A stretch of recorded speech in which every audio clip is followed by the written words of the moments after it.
ان کے اندر عشق نہیں تھا، عشق والا عین نہیں تھا. یعنی اللہ سے جو عشق ہونی چاہیے، اللہ سے جو محبت ہونی چاہیے، وہ عشق والا عین نہیں تھا اس کے پاس. اگر انسان کو عشق ہو جائے اللہ سے تو سمطاعت کا جذبہ پیدا ہوتا ہے، ماننے کا جذبہ پیدا ہوتا ہے. آج ہمارے یہاں دیکھیے علماء بھی بہت ہے، عالم بہت ہے، عقل لیے ہوئے ہیں بہت، عمل بھی بہت کر رہے ہیں، لیکن حقیقت یہ ہے بھائی کہ ہم سب عشق سے خالی ہیں. یہ شیطان کی طرح ہم لوگوں کو بھی یہ چوتھا عین نصیب نہیں ہو رہا ہے. ہم سب کوشش کریں کہ ہمارے اندر عشق پیدا ہو اللہ سے، اللہ سے محبت پیدا ہو، اللہ کا خوف پیدا ہو. اور جب انسان کے اندر اللہ کا خوف پیدا ہو جائے، عشق پیدا ہو جائے، تو انسان ہر وہ کام کرے گا جو قرآن کو مطلوب ہے، جو سنت کو مطلوب ہے، جو اللہ اور اللہ کے رسول کو مطلوب ہے، وہ کام کرے گا. چلتے چلاتے جو اہم مقصد ہے اس کے تحت میں 2-3 باتیں کہہ کر اپنی بات ختم کرنا چاہتا ہوں. یہ تعلیم کا آغاز ہے، وقت بہت زیادہ ہو گیا، 10 بجے ختم ہونا ہے. 2-3 باتیں میں مدرسہ کے اساتذہ سے کہنا چاہتا ہوں. میں ان کا بھائی ہوں، اگر ان کو کوئی تکلیف ہو تو وہ مجھ کو معاف کر دیں گے. ہم مدرسہ میں پڑھا رہے ہیں یا ہم دین کا کام کر رہے ہیں، ایسا نہیں ہے کہ اس میں کوئی ہمارا اختیار ہے. نہیں میرے بھائی، اللہ تعالیٰ نے ہم اور آپ کے ساتھ فضل کیا، اللہ تعالیٰ نے ہم کو چنا اور ہم اللہ کے کلام کے پڑھانے والے بن گئے. یہ جو بچے ہیں یہ آپ کے لیے امانت ہے. آپ کو محمد رسول اللہ صلی اللہ علیہ وسلم کو سامنے رکھنا ہوگا کہ آپ صلی اللہ علیہ وسلم نے اپنی زندگی کو کس طرح کھپا کر کے، پوری زندگی لگا کر کے آپ صلی اللہ علیہ وسلم نے افراد تیار کیے. یہ جو بچے ہیں یہ امانت ہے ہمارے پاس. ہم ملازمت والا کام نہ کریں بلکہ ہم دین کی خدمت والا کام کریں. ہم ان بچوں کو اپنے بچے سے زیادہ عزیز سمجھیں. ہم ان کو محبت سے، شفقت سے ہم ان کو پڑھانے کی کوشش کریں. ہم یہ چاہتے ہیں کہ جلدی جلدی پڑھ لیں. یہ تو اللہ ہی نے منع کیا، نبی کو کہا کہ جلدی جلدی مت پڑھو، ہم قرآن کو جمع دیں گے، محفوظ کر دیں گے. تو بچوں کے ساتھ شفقت، محبت.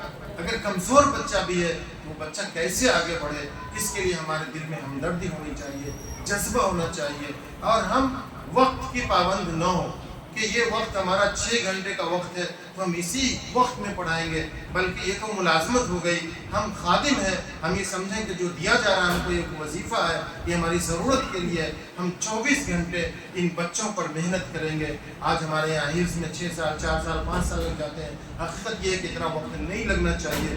2 سال 2.5 سال میں بچہ حافظ ہو جائے گا اگر صحیح سے ہمارے اساتذہ محنت کریں، اس پر رکھ رکھاؤ، دیکھ ریکھ کریں تو وہ انشاءاللہ حافظ ہو جائیں گے.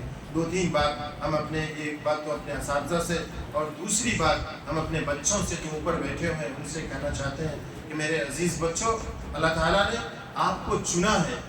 آپ اپنے ماں باپ کی محبت، بھائی بہنوں کی محبت چھوڑ کر کے آپ اس مدرسہ میں آئے ہیں. تعلیم کا آغاز ہو رہا. آپ یہ طے کر لیجئے کہ آپ کی زندگی میں اگر کچھ ہے تو صرف پڑھنا ہے، اس کے علاوہ فی الحال کوئی چیز نہیں ہے. جب آپ کو نیند آئے آپ وقت پر سو جائیے، جب تقاضا ہو اپنے تقاضے سے فارغ ہو جائیے، باقی جو وقت ہو اس میں آپ پڑھنے لکھنے میں لگ جائیے. یقیناً اللہ آپ کو بڑا بنا دے گا. آج یہ چھوٹے چھوٹے بچے ہیں، آپ کو نہیں معلوم کہ کل آپ قوم کے کتنے بڑے رہنما بنیں گے.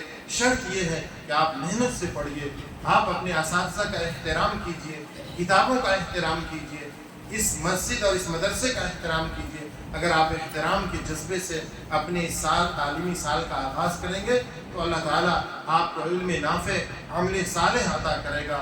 اللہ تعالیٰ ہم سب کو کہنے سننے سے زیادہ عمل کی توفیق عطا فرمائے. حضرت مولانا عبدالسبحان صاحب اور مدرسہ کی پوری کمیٹی اور اس کی ٹیم کے شکر گزار ہیں کہ انہوں نے مجھے یہ موقع فراہم کیا اور آپ سب سے بھی اللہ تعالیٰ نے ملاقات کرا دیا. اللہ تعالیٰ ان سب کو بہتر بدل عطا فرمائے. ربنا تقبل منا انك انت السميع العليم وتب علينا انك انت التواب الرحيم.